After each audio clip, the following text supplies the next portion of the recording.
ago I had the privilege, and I mean it was really a privilege, of going to the Superior Court.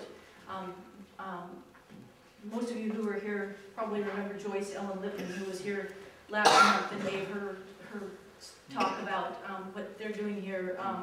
Central Coast Commission for Senior Citizens here locally, and they organized this with the court and with the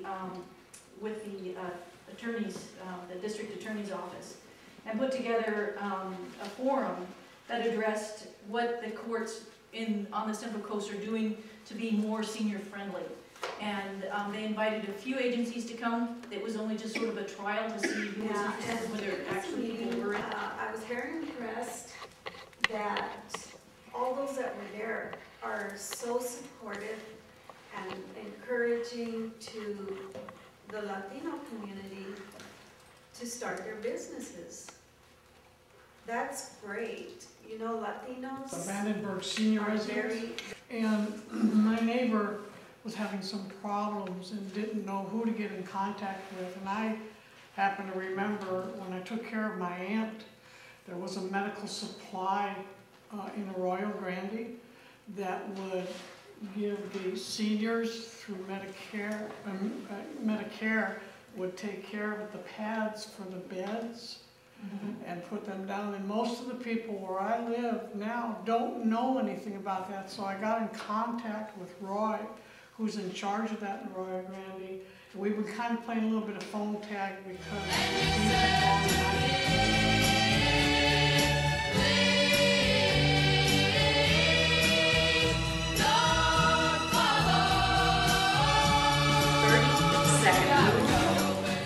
I love moving. I have moved to California, Arizona, Utah, Colorado, Texas, Michigan, and Indiana.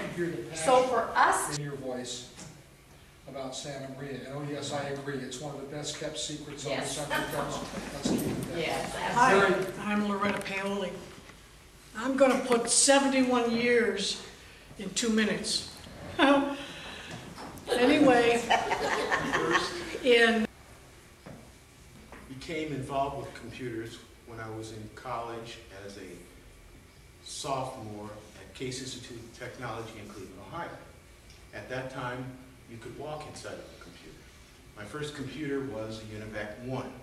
I graduated in '67, and I got married in 1970, and I had my son in '71, and 1971, and after my son was born, I started working in this packing shed. You know, doing, packing carrots and stuff like that. Some food for thought about yourself. And I worked there. And to do that, I'd like to bring something up that we've all got to think about, and that's our work career that we still have in front of us. We're not dead. We're not old. We're just older than we used to be. In a lot of ways, it's been a blessing, because since I've been here, will be June 30th, 3 years post right lung transplant. Eleanor, who is my person that drives me back and forth to the meetings, and I told her that I said, Eleanor, I'm going to be sick next month. And she said, why? What's wrong with you? I'm like, there's nothing wrong with me, but I'm not going over there to talk, and I can't believe I'm standing here doing that. First of all, I have to tell you a little bit about in networking with any of you, to help any of you if you're looking for a certain kind of work or something. If I hear something, I can go, oh, I can maybe network will help. And this is a big challenge for me to have a speech in English, because I have to use my brain. Like I said, it's like a sponge. I have to keep using it here a lot, because I have to say the words in Spanish and then translate them in English and then put them in order so it will come out okay. So it's the first time I make a speech in English to so many people. So, What about a Spanish I just- bilingual Toastmaster Club? Yeah. And I did a little bit of research, and I came up with one that our club would like to sponsor. I haven't seen any of you at our meetings, so maybe this will kind of draw it to.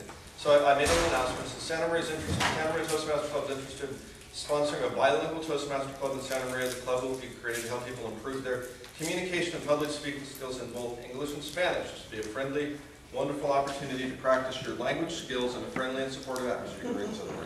Guests are always welcome in whatever their level of proficiency may be.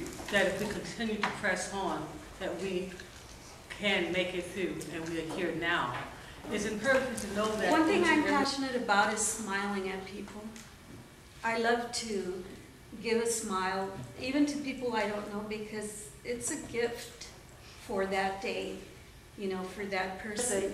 In Cuesta And College, I studied English second language.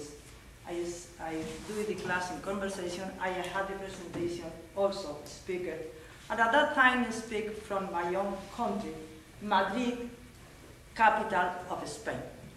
Unfortunately, she doesn't tell me before I leave home. I hope I can get this across to you folks. I'm not used to public speaking, but I do feel that these children, we need these children in this community because we are in one of the largest and the greatest agriculture area in the world. Been able to think, oh, I'm going to retire one of these days, and I'm still working, and I enjoy it. I think that's the one thing I found I like. I enjoy working. I enjoy being with people. I enjoy talking with people. If all of us, with all of our vast talents, end up being able to contribute just a little bit, I think we'll have an enormous amount of push and pull around here. In regards to if anything happens to you, how you want if you're very, very sick. It's very self-explanatory, it's easy to read, something that each and every one of you should have on file in your medical records or in your home that you should have at your primary care physician's office. It says specifically what you want done if you are very, very sick. And it's something that is, The OWL group has a computer in their home, and that can be expanded to other senior citizens as well. So I've been talking to everyone I can about it, and Carol has given me approval to proceed to the extent that when the organization that I work for, Computers for Families, has excess equipment, they're going to hold it for a while for me. That's screens, computers, things like that, until we can organize storage space and put together a program so that we can recondition the computer, put the software on it, and then make it available to the OWL participants. We acknowledge a special thank you for Senior Service America for having the faith in PathPoint participants and giving our leaders the tools needed to develop skills in leadership. Thank you.